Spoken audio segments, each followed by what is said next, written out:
Hi, I'm going to give you a tutorial on .NET memory leak detection using Memory Validator. So first thing, settings, user interface mode. The default is wizard, which gives you a wizard-like launch dialog, but you can also choose dialog, which gives you a much more compact launch dialog, which is what I'm going to use here because I prefer it. Now I've already launched .NET example, so that's the one we're going to launch.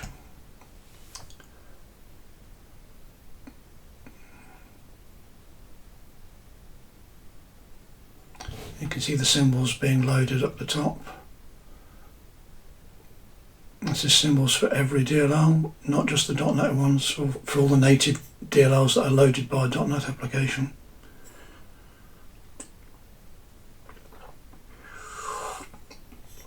So that when you get a call stack, you actually get a proper call stack with everything in it. Got symbol servers turned on to do that. So we've got basic application, and we've got some stuff here. And because it's a .NET application and it's an adaptive layout, it's showing you this panel up here. You can actually change the panel. You can change it by messing about with this, and it'll show you different things on the summary page. Up to you what you want, but I'm going to go back with the standard adaptive mixed layout. Now I'm going to just do a basic heap dump and display heap dump. And you think, well, it hasn't actually shown me the heap dump. No, but it has displayed it, and that's because sometimes when you ask for a heap dump, you don't want the display to change, so we don't change it for you. We think you will do that if you want to. So that's the heap dump, and we can see here that's where the application runs. Let's go back to the summary just for the time being. We've got a timeline here, just the .NET timeline. Got a more expansive timeline here, and there's loads of different views that you can have here by playing about with that combo box, showing you different forms of the timeline you can look at. Now, which ones of those are useful to you will depend very much on the application you're using and what problem it is you're trying to investigate. And we go back to this. We've got generations and ages. These are some small summary versions of what you can find under the statistics tab, where you've got types, got type here and the count, sizes, you've got the size here and the count, locations. The location where the allocation happened, this is the very leaf end of the call stack, the top end where the actual allocation happened, and the number of allocations that happened at that location. And then you've got generations, so you've got two generations here, generation 0, generation 1, and here on the delta, but you can look at the number of objects there are, or on the minimum number, maximum number, how many were allocated, how many were collected, what the object churn is, how many of the objects have been disposed of and then created. Objects that have a lot of churn are most likely being collected. Objects with no churn, they may be leaked, or they may be long-lived. For example, something created at the beginning of the program, they will have 0 churn because they're intended to last for the lifetime of the application. But something created later on in the application that lives for a long time, highly likely to be leaking. So if you see 0% change on something that was created later, probably a problem. And I've got max churns and objects that have been finalized. I'll go back to delta there. And ages, well, this is quite simply what it says. This is the age of each object in the program. And of course the how many objects there are of each particular age for this type. So here we've got string, we've got 966 objects which are of age 1. If we had more garbage collections, you'd see more ages in there. Right, so with that, we've done the heap dump. Right, so let's do a snapshot. Got a snapshot, and everything's hidden by the minimum generation thing there. So we click there, and you can say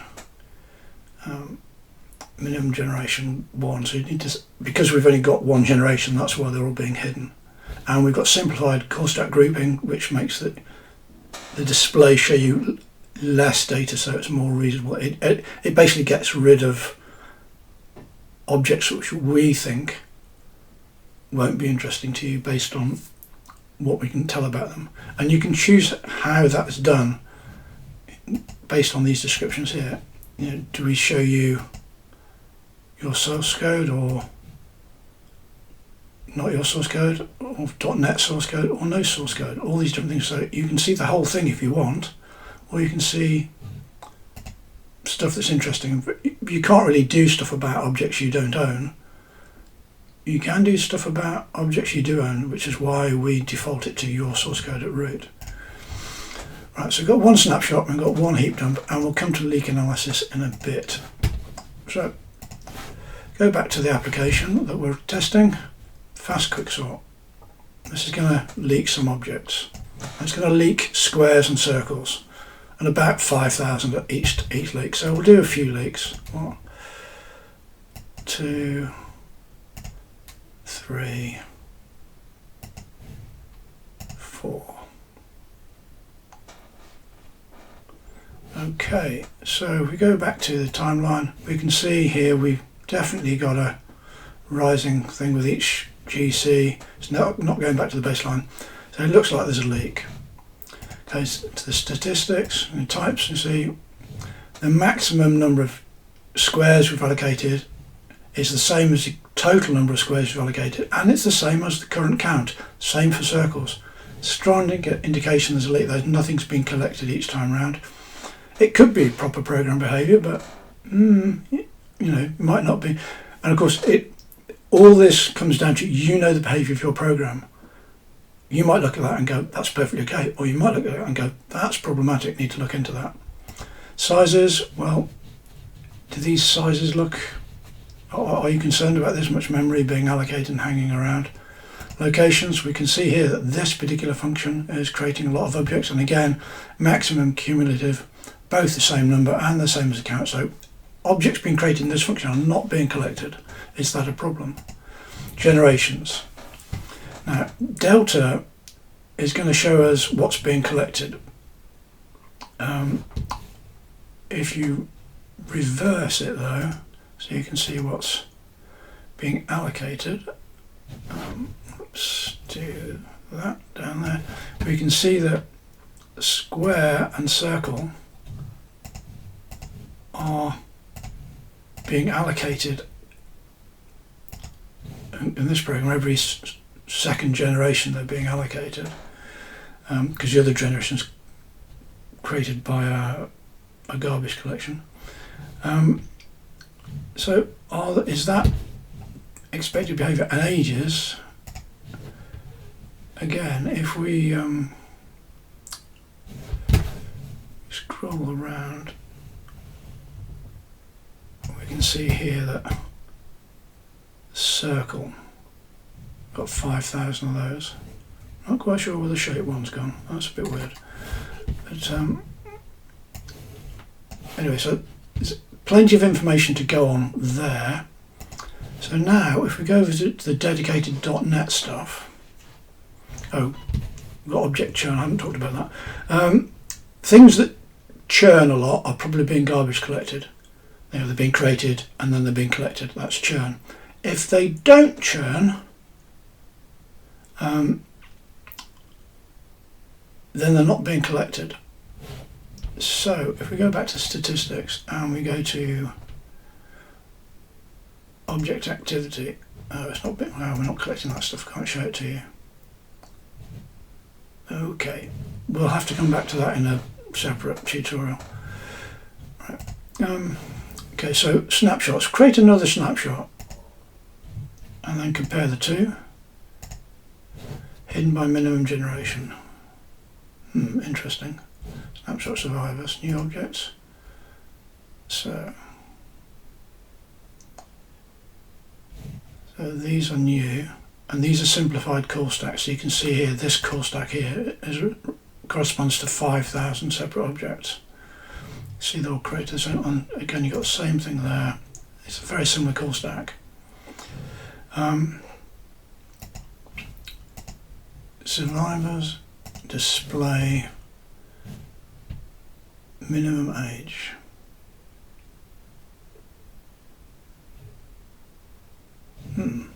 That's a bit weird. I can't explain that. No, I would expect to see some of them in there. That might just be the data that's collected there. Anyway, and if we go to heap dumps, we've got one heap dump. So let's create another heap dump so we can see what we've got. Expand all. We can see we've got a circle object, and you want the paths to its roots, so you can see what's referencing that circle object that's keeping alive. So the circle is referenced by shape array, which is referenced by the circle. Oh, sorry, excuse me. The circle is referenced by the shape array, which itself is referenced as part of the .NET example form 1 here, which was allocated here in the main static main method of .NET example form 1.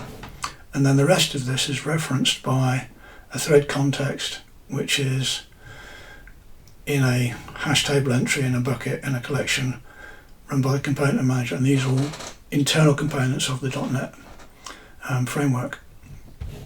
I want to see where that was allocated. There's the call stack. You can see the source code for it, and you can see that it's in response to me choosing the fast quick sort.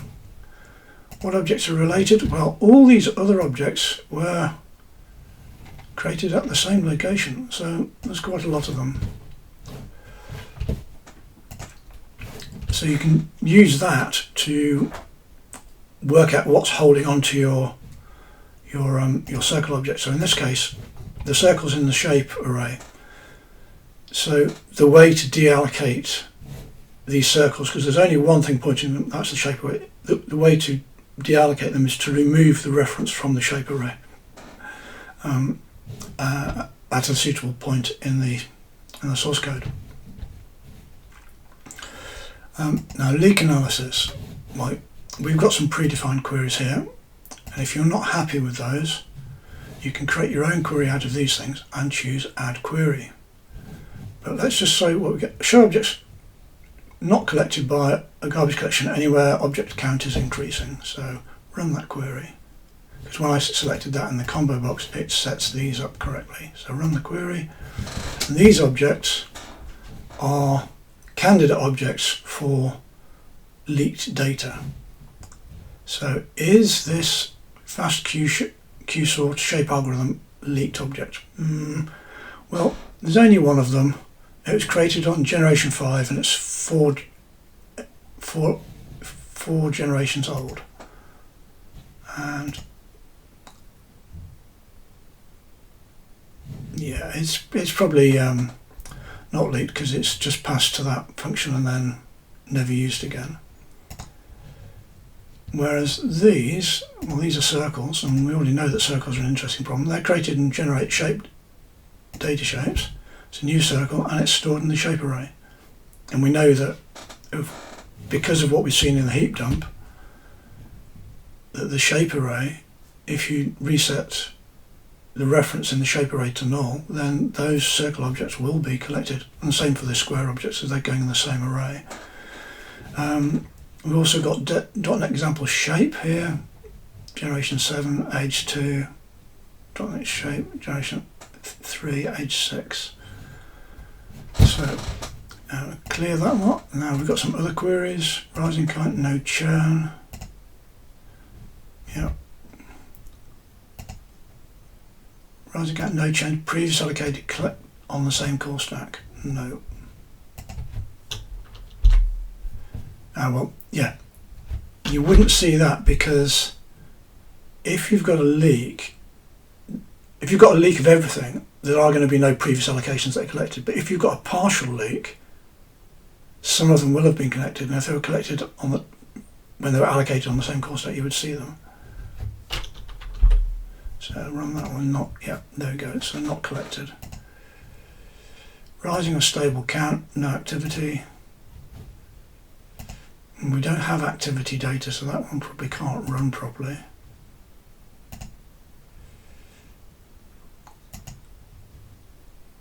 no churn for one generation, no activity for one generation. So that's a candidate for a leak. You know, you've used it and then we haven't seen it being used.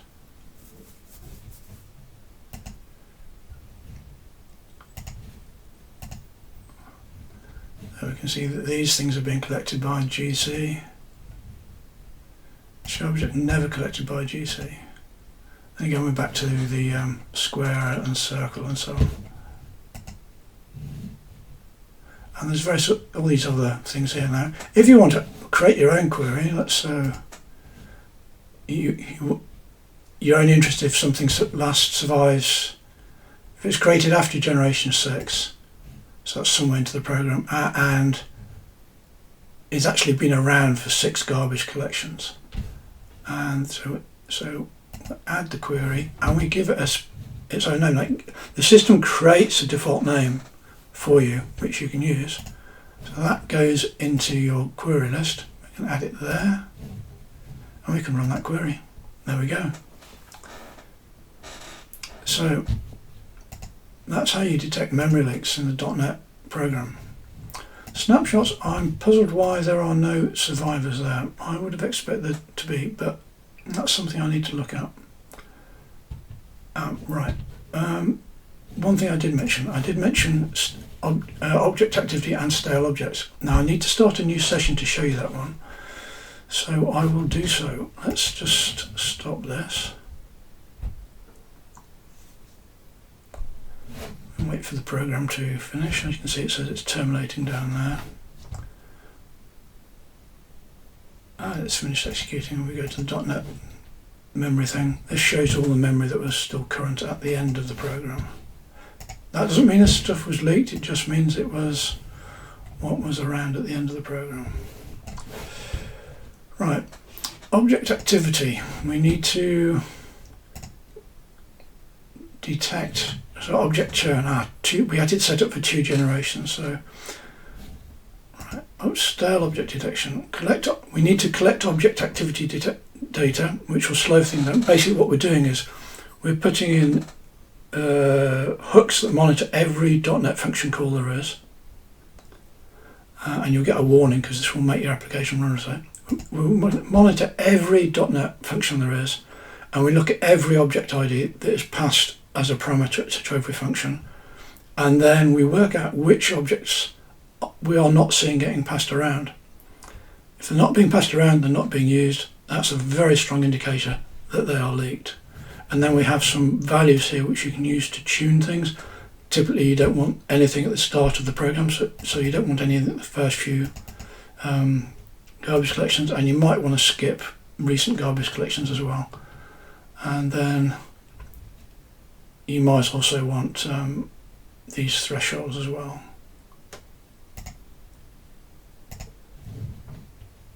So enable that, and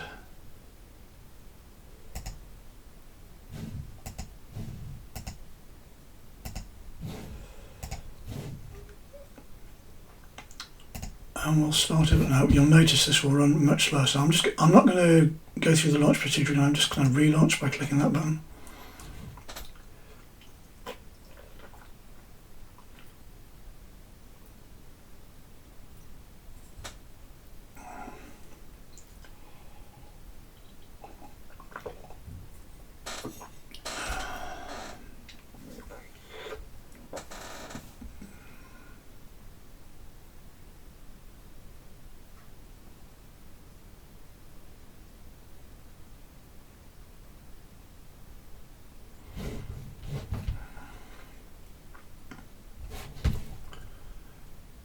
Okay, it's going to ignore the first 3 generations because that was the values we set,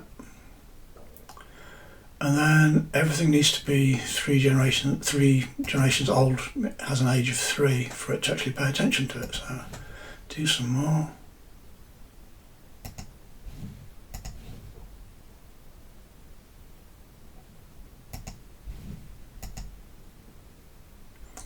And all of a sudden we can see that some circles and squares have not been used for at least 3 generations, and that includes after we've already waited 3 generations from the program start.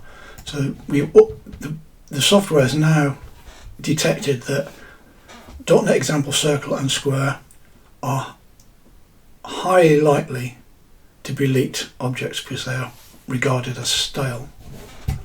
So go to .NET and leak analysis. I think we've got some no activity on that. Yeah.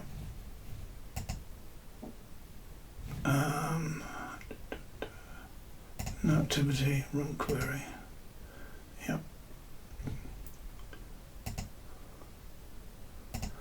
Right.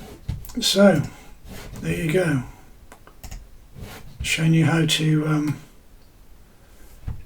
infer whether something's been leaked or not, or if you turn on the object activity, stale object detection stuff, and you're willing to pay the penalty in performance because there's a lot more work being done, we can make pretty accurate predictions as to what's leaked. And in this example program, .NET example square and .NET example circle are the leaked objects, which if you examine the source code you'll see that to be the case. There's even 2 lines commented out, which if you comment them back in, they don't leak anymore. Right, hope you found that interesting.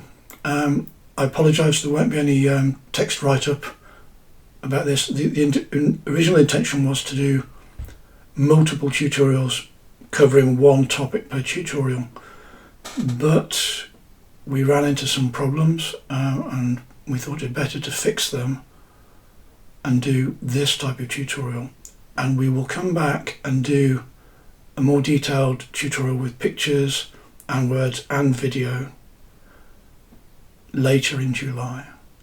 And there's also one bug in the .NET stuff which we haven't had a chance to address. We know what it is, and again that will be addressed at the end of July. And I don't know what's going on with the snapshot survivors. It might just be the way the data is, because I've definitely seen that work. So anyway, at least you know how to use .NET MV to detect .NET memory leaks. Okay, thanks, bye.